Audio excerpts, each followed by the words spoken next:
बघा, ईशान्येश्वर मंदिरात यासाठीच यायचं होतं, की इथून सगळ्या गोष्टी घडलेल्या आहेत. इथं राजकीय नेते येत होते. इथून ज्या आहेत त्या अघोरी पूजा केल्या जायच्या. इथून ज्या आहे त्या बऱ्याच काळ्या जादू आपण आता जे काही समोर बघतोय, की एखादा तो काही 15-20 फुटाचा जो नाग आहे, जो प्लास्टिकचा नाग नाशिकच्या मार्केटमध्ये मिळायचा, त्याच्यामध्ये रिमोट टाकून त्याला चांगलं कातडं आणि कापड लावून त्याच्यामध्ये रिमोट हे करून जे आहे ते लोकांना डोळे झाकायला लावायचे आणि नाग माझं कसं ऐकतो अशा पद्धतीचं जे आहे ते अशोक खरात दाखवायचा आणि त्याला ही लोक जी आहेत ती अंधश्रद्धेला बळी पडायची. हे सगळं बघितलं आणि त्याच्यानंतर माझ्याकडं जी तक्रार आली होती तेव्हा सांगितलं होतं, की ईशान्येश्वर मंदिरामध्ये खाली पायऱ्या उतरून गेल्यानंतर जो भुयार आहे किंवा जो गाभारा आहे किंवा तिथं जी काही मोठी खोली आहे, त्या कोपऱ्यात सुद्धा घेऊन म्हणजे जिथं पिंड आहे, जिथं देव आहे, देवाला सुद्धा हा जो आहे तो अशोक खरात घाबरला नाही. त्याच्या शेजारी सुद्धा काही महिलांना बोलवून जो आहे तो चुकीचे प्रकार करायचा आणि हे अत्यंत गंभीर होतं. म्हणून ईशान्येश्वर मंदिरात मध्ये यायचं होतं.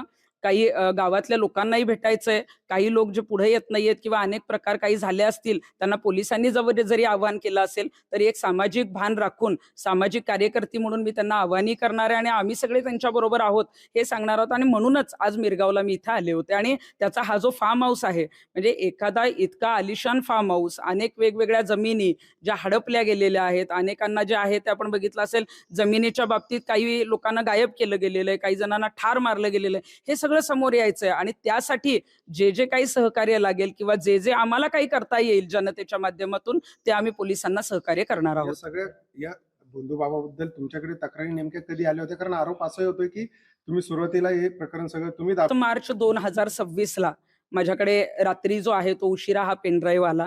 त्यातले काही गंभीर जेव्हा लैंगिक शोषणाचे व्हिडिओ पाहिले, तेव्हा ते पाहिल्यानंतर 6 तारखेला तातडीनं पत्रकार परिषद घ्या, असं त्या लोकांचं म्हणणं होतं. पण त्याच वेळेला त्यांनी सांगितलं, की 12 मार्च 2026 ला अशोक खराचं ऑस्ट्रेलियाचं जे आहे ते तिकीट काढलेलं आहे आणि आम्ही जर पत्रकार परिषद घेतली असती, तर तातडीनं मला वाटते, की 6 मार्चला रात्रीच तो कुठल्यातरी परदेशात गेला असता आणि हे आम्हाला नको होतं. ज्या पद्धतीचे गंभीर आणि अश्लील आणि घाणेरडे व्हिडिओ होते, त्याच्यामध्ये त्याला शिक्षा होणं, त्याला जे आहे ते पोलीस कोठडीपर्यंत पोहोचवणं हे आमचं काम होतं आणि म्हणून तातडीनं नगरचे काही लोक आमच्याबरोबर होते आणि नाशिकचे काही लोक होते. त्यामुळे नगरचे जे एसपी आहेत सोमनाथजी घारगे यांच्याकडे 6 मार्च 2026 ला सकाळी ते प्रकरण तातडीनं आम्ही तिथं पाठवलं आणि तिथल्या एसपींनी सुद्धा हे सगळे व्हिडिओ बघून त्याची गंभीर दखल घेऊन त्यांच्या ॲडिशनल एसपींच्या माध्यमातून ते डीजींपर्यंत पाठवलं आणि डीजींनी सीएम पर्यंत पाठवून सीएमनी जे आहे ते हे गंभीर व्हिडिओ पाहिल्यानंतर नाशिक पोलिसांना आदेश दिले आणि त्यामध्ये आपण बघितलं असेल की फिर्यादी महिला जी आहे ती तातडीनं पुढे येत नव्हती. ती 16 तारखेला आली, त्यांची फिर्याद दाखल झाली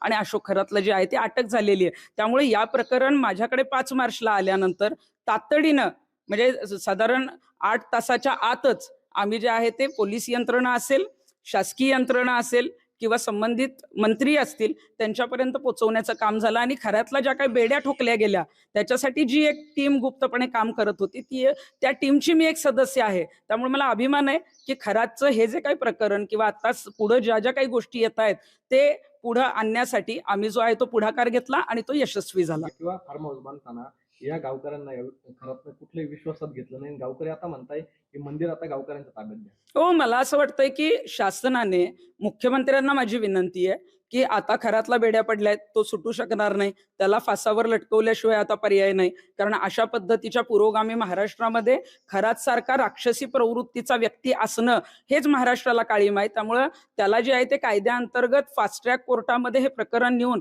तातडीनं जे आहे ती फाशीची शिक्षा होणं गरजेचं आहे. आणि हे जे ईशान्येश्वर मंदिर आहे शेवटी देवाचं मंदिर आहे. देवावर अनेकांची श्रद्धा असते, देवाच्या दर्शनाला गावकरी येत असतात.